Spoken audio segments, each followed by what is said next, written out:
Greetings and welcome to this edition of Positronic. I'm Barry P. Cook. I'm here to talk about the latest episode of Superman and Lois. It was called Bizarros in a Bizarro World. And as it starts, we finally get to see what happened to Superman when he went through the portal. We see what he saw when he got on the other side of it. And it seemed to be like an empty void, but then there was yet another tunnel and he flew through that one and it kind of ripped him up the same way that flying through the previous one did, but he healed up quickly enough. When he came out of it, upon landing on Bizarro World, which by the way is square, which was great because of course it's square in the comics, so they showed it as a square. He of course immediately notices that everything is backwards. And he finds what seems to be Anderson's body, dead body. So Superman immediately heads for this world's version of the North Pole, where he finds Bizarro's fortress, where he finds out that Bizarro is actually just called Kal-el, and he finds a bunch of holograms that are depicting Kal-el's life, and he also finds the hologram of his mother there. And, you know, he had to tell her what happened to Bizarro, that he died while trying to stop Allie. Soon Jonathan shows up and he's all Superboy, at which point he and Superman head to the Kent farm, where we learn that Allie has essentially taken over, as well as that the red sun weakened Superman, which I don't understand because by that logic, the yellow sun would have weakened Bizarro, but it didn't seem to. Anyway, while there, Superman sees Lois, who looks way different in Bizarro World and much prettier, if you ask me, and he's briefly taken aback by it. I thought that she kind of looked a lot like Margot Kidder, which was pretty interesting. Anyway, like I said, he's taken aback by it momentarily, but we then seem to get a flashback to before Kal-el left his world to come to ours, as it were, to come to Superman's world, and we see that there's some kind of gala that he's attending with Lois and both of his boys, where he fails to save a guy who's falling off a building because he's wrapped up in engaging with his adoring public, and Jonathan has to take up the slack. We then get like a montage where we see how Jonathan took the name Jor-El for his superhero name, and they show us his look, you know, where he got his look from, and that he started going on missions with Kal-el under the name of Jor-El, and that he also now has tons of fans. When he goes off on a mission by himself, which he's not supposed to do, he catches hell for it from Kal-el, and they argue, and it comes out that Seinfeld was president there at one point, which is kind of funny, seeing as we had, you know, Trump in real life, but also because Jerry Seinfeld is actually a huge Superman fan.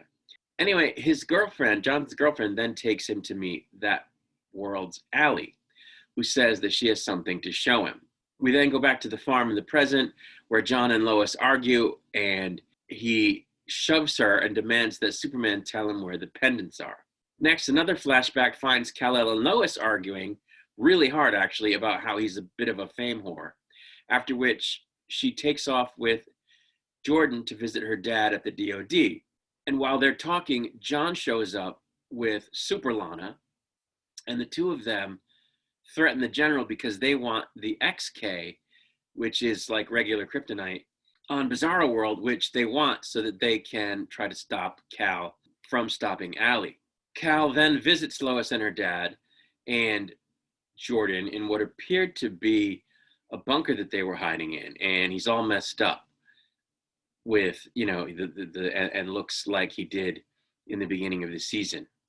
And, you know, like Bizarro, and he tells them how he plans to get the pendant from the DOD, which we saw him do in a previous episode, and go to the other Earth, which we know he already did, in an attempt to try to fix everything and save Jonathan, you know, Jor-El.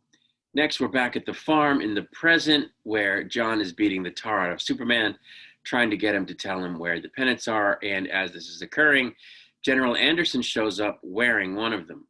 We then get another flashback to when his counterpart was killed by Jor-El, when the two of them tried to merge upon his arrival, after which he goes in search of Lois, who takes him to see her dad and Jordan, at which point he sorrowfully tells Jordan that his father's dead, which of course is the case because he killed him. Back in the present, Anderson knocks John out so as to neutralize him. Superman and Anderson talk, and Anderson realizes what a jerk he'd been, and he apologizes to Superman for raking him over the coals all the time, because he now realizes that all he was trying to do was protect his family, which he now realizes is Jonathan, Jordan, and Lois, because that's what he learned when he was talking with them earlier, which of course he didn't know before. Next, both Alleys show up with Kal's brother and Superlana, demanding the pendants, and all hell breaks loose, with Kal's brother attacking Superman, Superman knocking him flying, followed by Superlana attacking Superman before he throws her like across the universe, at which point the brother comes back and they're, having a punching fest, all while Anderson is beating the tar out of Jor-El after urging Superman to get back to their Earth. But John prevails against Anderson and manages to get the pendants from Superman after the brother had beaten him down, and gives them to Allie, at which point she begins to merge with herself. We then get a flashback to what must be about 15 years earlier, where Superman and his brother are at a pub talking about how Lois is pregnant for the first time and seemingly getting along quite well, which was actually pretty cool to see. In the background, people were playing pool with square balls. It turns out that Lana is working in this bar as a waitress, and she really just looked fantastic. And then we fast forward to a wedding where the brother is marrying Lana after they hit it off at the bar, at which point Jonathan has already been born. We then fast forward again to where the brother is trying to talk Kal-el out of trying to stop Allie, at which point Kal tells him that they can't really live as brothers anymore, and he kicks him out. And this happens because the brother, I guess, was starting to think that maybe Allie was right and kind of sided with her, which we knew that already, but this is a flashback to before that had really solidified. Back in the present, as the two Alleys continue to merge, they send John to our Earth, to Superman's Earth, to prepare for their arrival. And when Superman tries to stop them from merging, but doesn't succeed, he gets held down by his brother, at which point he pleads with Lana to stop Allie so that his Jonathan doesn't get merged or otherwise hurt, at which point his brother comes back to himself and realizes that he's been behaving badly and uses his super breath to knock Lana away, after which he tells Superman to go back to his world and save his son. And this is where the episode pretty much ends, except for we see a repeat of the moment when Jor-El first showed up on Superman's Earth and Lois realizes that he's not there, that he's not her Jonathan. I really, really enjoyed this episode. Tal-Rho, Superman's brother, was excellent as usual. I've always liked the character. Evil Lana was cool as well. Seeing her, as an XK-based Kryptonian type person was really cool. Anderson's redemption in this episode was awesome. We've seen different versions of Superman before where he's not the good Superman that we know. And in those cases, he's usually just evil. But in this case, we saw a Superman who wasn't evil, but who just got caught up in fame. And as a result, fell from grace and failed to live up to his own ideals, who then turned it around and went the distance to try to stop a horrible plot. So it was quite a different thing. It was like seeing, what if Superman forgot himself and kind of lost the plot, but then came to his senses. And I guess we might have seen versions of that before, but not in live action that I can recall. So this was pretty cool. And if we have seen it, it hasn't been for a long time, which would be why I forgot. So this was really cool. Also, the whole bizarro world thing was cool. We've seen a multiverse, we've seen different versions of characters, so that's nothing new. But, a lot of times when you see that, they're extremely different, so that the difference is apparent. But these characters were very much like the usual characters. The differences were very slight.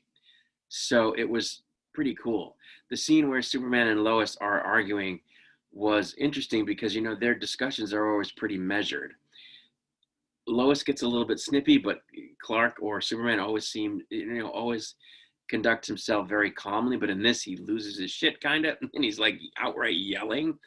And after Lois takes off, he kind of flips out and uses his heat breath, and it causes the farm to burn down. But the scene where he loses it and he's, you know, blowing out the heat breath, his whole neck turns red and, you know, translucent, and his face kind of like, you know, like the Godzilla effect, almost the modern Godzilla effect.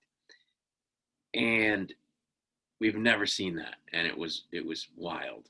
I just have to say it again, that the Tal-Rho was excellent in this episode, as was Anderson. You know, he really feels badly that he screwed up so much, and yeah, it was just great. I'm a sucker for a redemption plot, so I just enjoyed that a lot. And, you know, something good about this episode is it was all comic book stuff. It was all, you know, well, I shouldn't say it was all comic book stuff, but it was, I don't know, it was different from the usual episode where we're seeing Lana run for mayor and deal with issues with her daughter and her husband, and the kids deal with their girlfriends, and, you know, which again isn't bad stuff, but it's not Superman stuff. And so that was all absent from this episode. It was kind of, well, you know what? It felt like a movie. It felt like a Superman movie, as opposed to a Superman version of, you know, Desperate Housewives or whatever. So I really liked it, and I'm looking forward to next week's episode, which I will be back to review once it airs. Until then, I'm out of here, and I wish you peace and long life.